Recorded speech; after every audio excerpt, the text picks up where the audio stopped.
She confided by the campfire, "This feels too right, don't tell him." My coach snored in the tent nearby, his raspy breath slicing through the crackle of the flames, a harsh reminder of the line we were crossing. Sarah's voice was barely a whisper, her eyes glinting in the firelight, locked on mine with an intensity that made my chest tighten, like a knot I couldn't untie. We were alone, the rest of the team scattered across the Michigan campground, some passed out from the day's brutal drills, others laughing by the lake, their voices fading into the night. I was 22, a rookie on the college track team, still figuring out my place, and Sarah was my coach's wife, mid-30s, warm, the kind of woman who brought protein bars to practice and cheered louder than anyone in the stands. We'd been talking all night, just casual stuff about races, dreams, the pressure of being enough, but now her words hung in the air, heavy with something I couldn't pin down, desire, desperation, maybe both. My heart pounded, a chaotic mix of shock, guilt, and, God help me, a spark I didn't want to admit, like her attention had lit something inside me I'd kept buried deep. Coach Mike was my mentor, the guy who'd seen something in me when I was just a scrawny kid with average times, and here was his wife, crossing a line I didn't even know existed. I mumbled something about checking the fire, my hands shaky, my voice barely working, but her gaze followed me, heavy with a secret I wasn't ready to carry. What was this connection? A fleeting moment? A mistake? Or something I'd been too naive to see coming? And why did part of me, that reckless, stupid part, feel alive in a way I hadn't in years, like her words had woken something I didn't know was sleeping? I'm not gonna lie, that moment broke something in me. Sarah was always there, at practices, team dinners, always smiling, always making us feel like we were more than just runners, like we were family. She'd joke with us, ask about our lives, bring us water when we were gasping after sprints. But that whisper by the campfire wasn't familial. It was personal, too personal, and it turned everything I thought I knew about her, about Coach, about myself, upside down. I was just a kid trying to make it in college sports, scraping by on grit and not much else. Coach Mike was the one who'd given me a shot, who'd looked at my lanky frame and mediocre high school times and said, "You've got heart, Lucas. That's what counts." Now his wife had dropped this bomb, and I was standing in the wreckage, wondering how I'd gotten here, wondering if I'd done something to make her think this was okay. Had I been too open, too vulnerable? Had I said something that night that made her see me differently?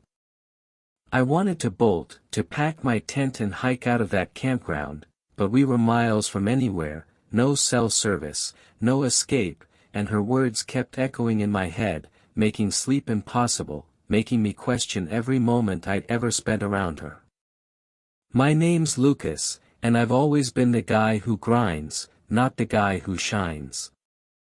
I grew up in a small town in Indiana, the kind of place where football is life, where the Friday night lights are brighter than any dream you're allowed to have. I was never built for that, skinny, awkward, fast enough to run track but not enough to be a star. I was the kid who showed up, who put in the work, but never got the spotlight. My parents were solid, Dad worked long shifts at a factory, Mom was a receptionist at a dentist's office, but they didn't get sports, didn't understand why I'd spend hours running in circles when I could be studying or working a real job. They tried, but their world was bills and routine, not dreams of breaking tape at a finish line. High school was fine, decent grades, a few friends, a couple of medals from small meets, but I wanted more, something bigger than that town. So I applied to a state school in Indiana with a decent track program, packed my bags, and left, hoping college would be my chance to be someone, to prove I was more than just the quiet kid from nowhere. That's where I met Coach Mike, first week of freshman year. He was a gruff ex-runner, late 40s, with a voice like gravel and a no-nonsense attitude that scared you at first but made you respect him. He didn't care about your excuses, only your effort, and he saw something in me, a hunger, maybe, or just stubbornness. He'd yell at me during sprints, "Lucas, dig deeper," and somehow, I did. He believed in me when I didn't believe in myself, pushed me to shave seconds off my times, to see myself as a competitor, not just a runner. His wife, Sarah, was part of the deal.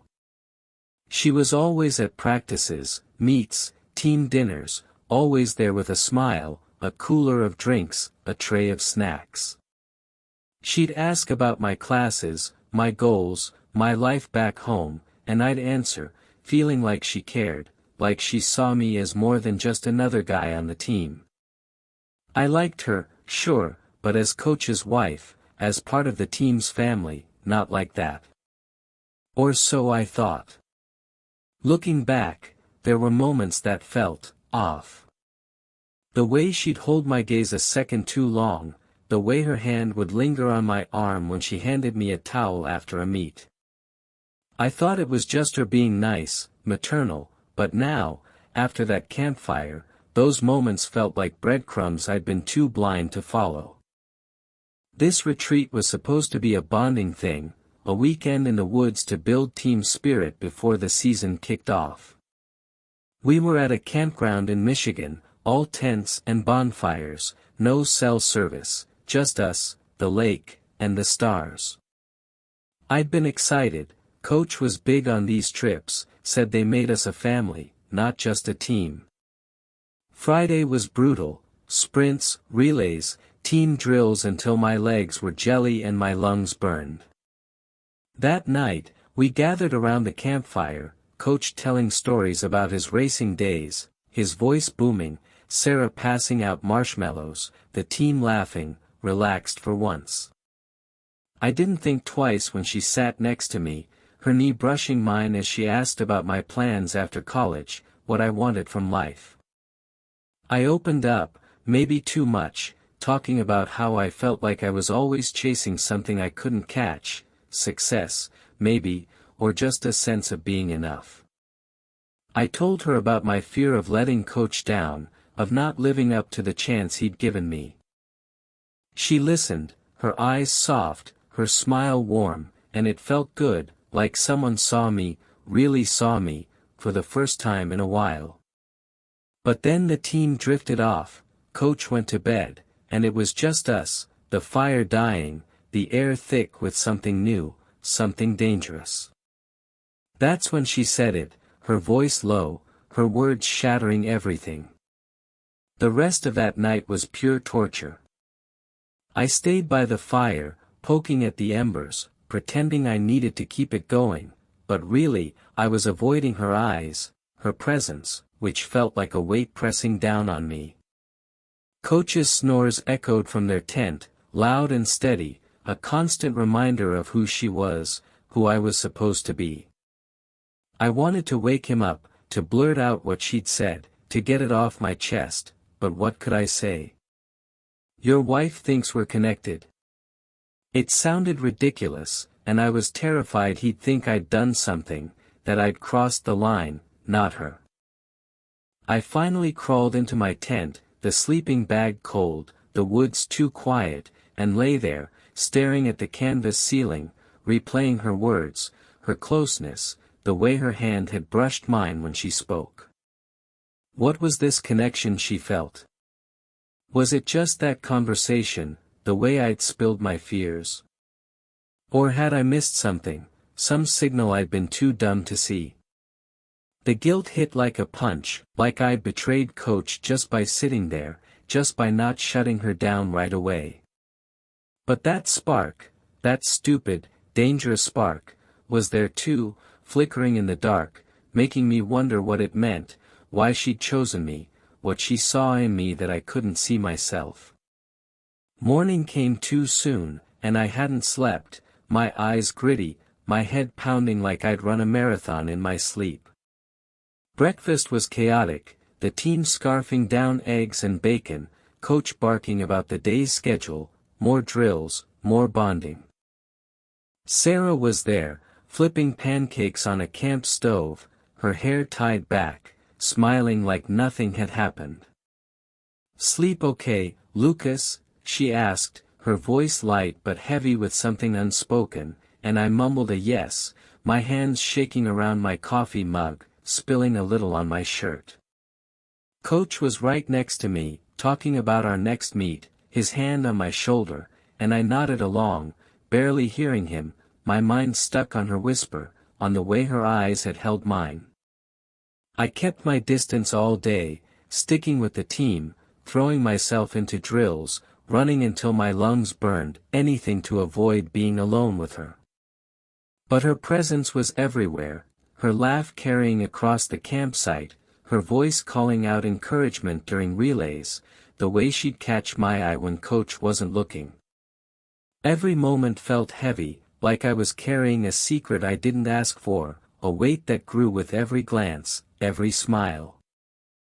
She didn't bring it up again that day, but it was there, in the way she handed me a water bottle, her fingers grazing mine for a split second too long, in the way she smiled, like we shared something no one else could see.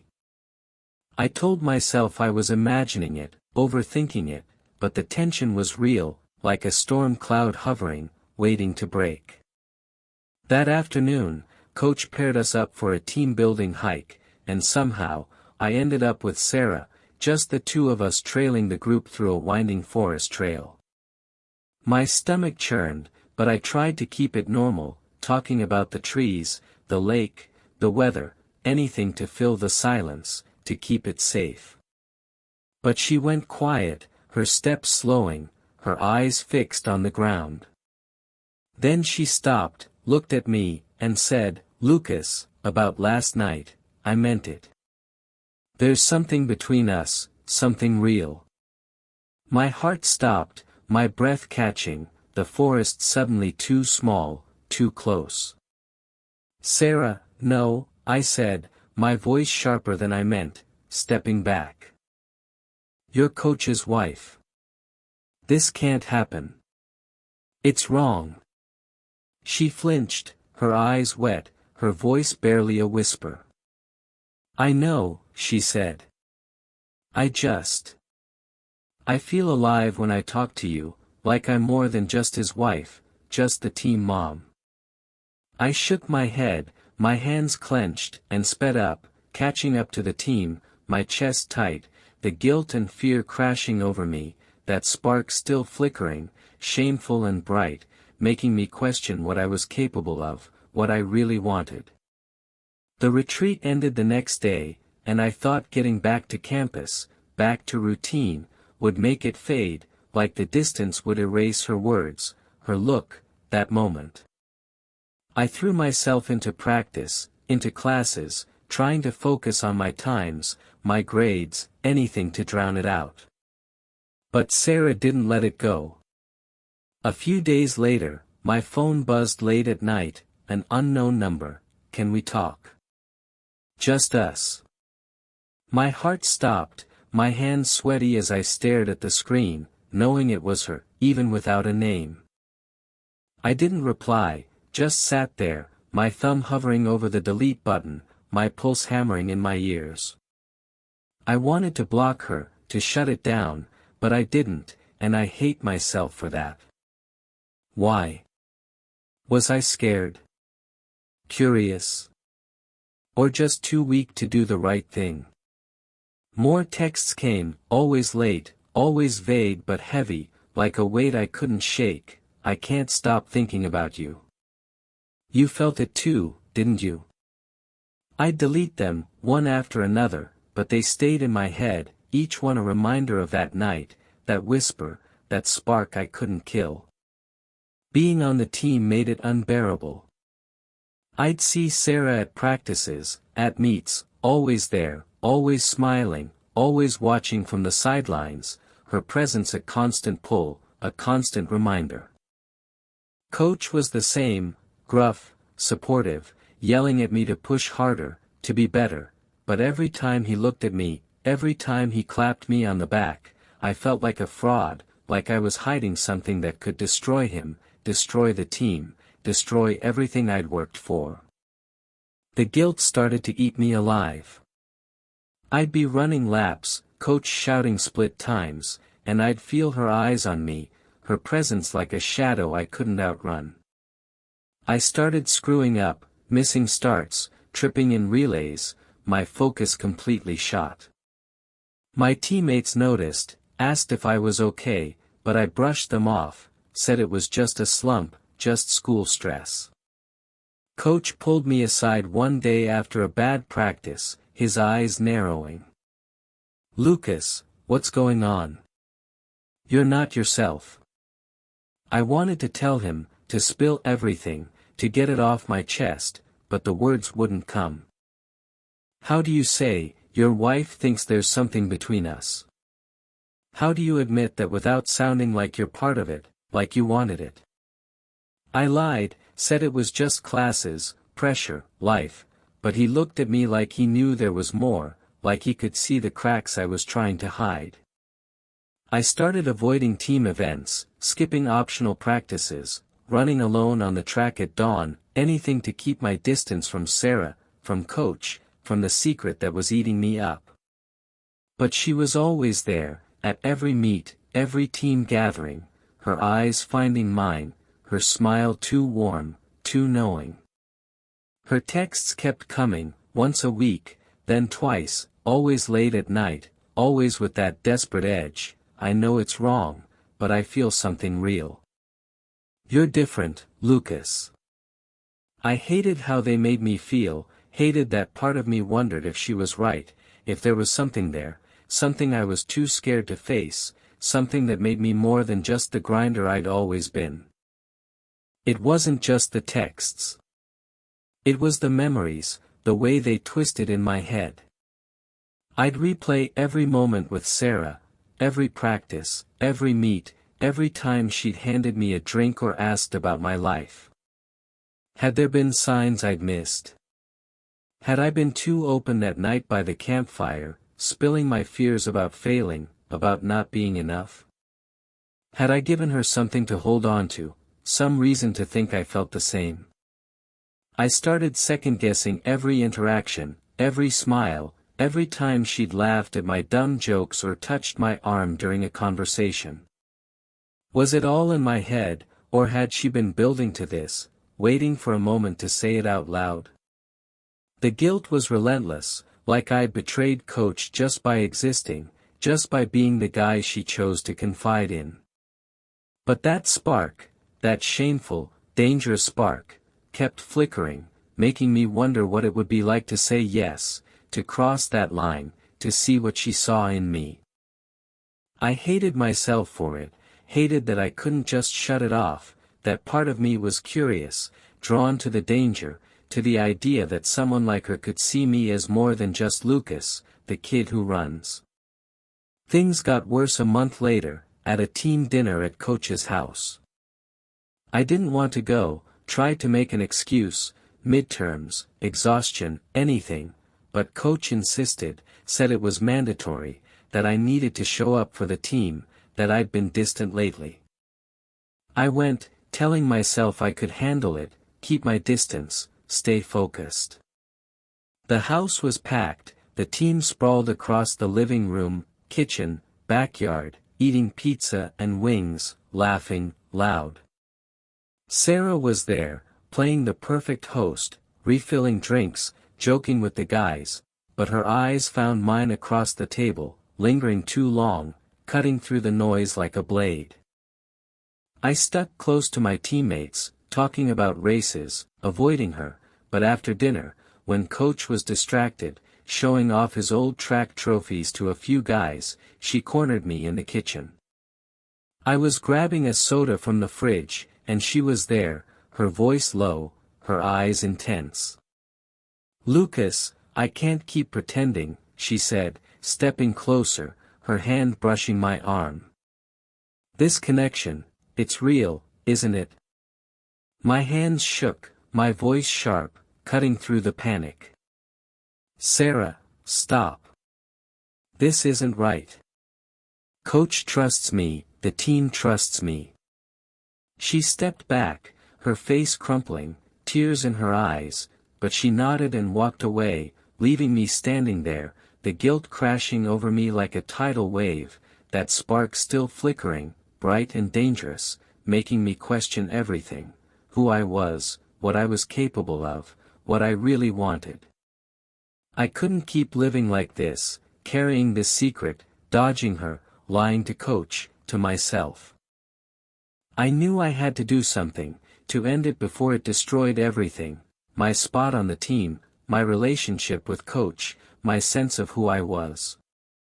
So, a week later, I called her, my hands sweaty, my voice as steady as I could make it. "We need to talk," I said, and we agreed to meet at a coffee shop off campus, a neutral place, away from the team, away from Coach. She showed up looking tired, her hair in a messy bun, her eyes searching mine like she was hoping for something I couldn't give. "I'm sorry," she said before I could speak, her voice small, broken. "I know I crossed a line. I've just been so lonely, and you made me feel seen, like I was more than just Coach's wife." Her words hit hard, and for a moment, I felt sorry for her, saw her as a person, not just a role, not just untouchable. But then that spark flared, and I pushed it down, hard. "You can't keep texting me," I said, my voice firm, though inside I was falling apart. "This has to stop. For Coach, for the team, for me." She nodded, tears spilling over, her hands twisting a napkin into knots. "I know," she said. "I'll stop. I promise." I left the coffee shop feeling lighter, but not free, like I'd dodged a bullet but was still bleeding, still carrying the weight of that night, that whisper. The text stopped after that, and I tried to move on, to throw myself back into track, into school, into being the guy Coach believed in. But it wasn't the same. Every practice, every meet, I felt like a traitor, like I was hiding something that could ruin everything. I'd see Coach on the sidelines, yelling encouragement, and I'd feel the guilt like a knife, twisting deeper every time he looked at me with that trust, that belief. I started pulling away from the team, running alone at dawn, skipping team dinners, avoiding the places where Sarah might be. My times got worse, my focus shattered, and Coach noticed, kept pulling me aside, asking what was wrong, if I was okay. I'd lie, say it was school, stress, anything but the truth, but he'd look at me with those sharp eyes, like he could see the cracks, like he knew I wasn't telling him everything. Sarah was still there, at meets, cheering from the stands, but I avoided her eyes, avoided her entirely, kept my distance like my life depended on it. I don't know if she's moved on, if she meant her apology, if she's still carrying that spark she talked about. I don't ask, don't want to know. I'm trying to rebuild, to be the athlete, the person I thought I was before that night, to earn back the trust one feel I've betrayed, even if Coach doesn't know it. But that moment by the campfire, her whisper, her words, they're still with me, a scar I can't shake, a reminder of how close I came to crossing a line I couldn't come back from. Here's the twist, though, the thing that keeps me up at night, the thing I can't let go of. Last week, I was cleaning out my gym bag, the one I'd taken to the retreat, sorting through sweaty clothes and old water bottles, when I found a folded note tucked in a side pocket, hidden under a pair of running socks. It was in Sarah's handwriting, dated that night by the campfire. "You're more than an athlete, Lucas. You're my spark." I don't know how it got there, don't remember her slipping it in, don't know when she could have done it without me noticing. But it was real, her words staring up at me, proof that it wasn't just a moment, that she saw something in me I can't see, something more than the grinder, the rookie, the kid who's always chasing. I stood there, the note in my hand, my heart racing, that spark flaring up again, bright and dangerous, before I crumpled it and threw it in the trash.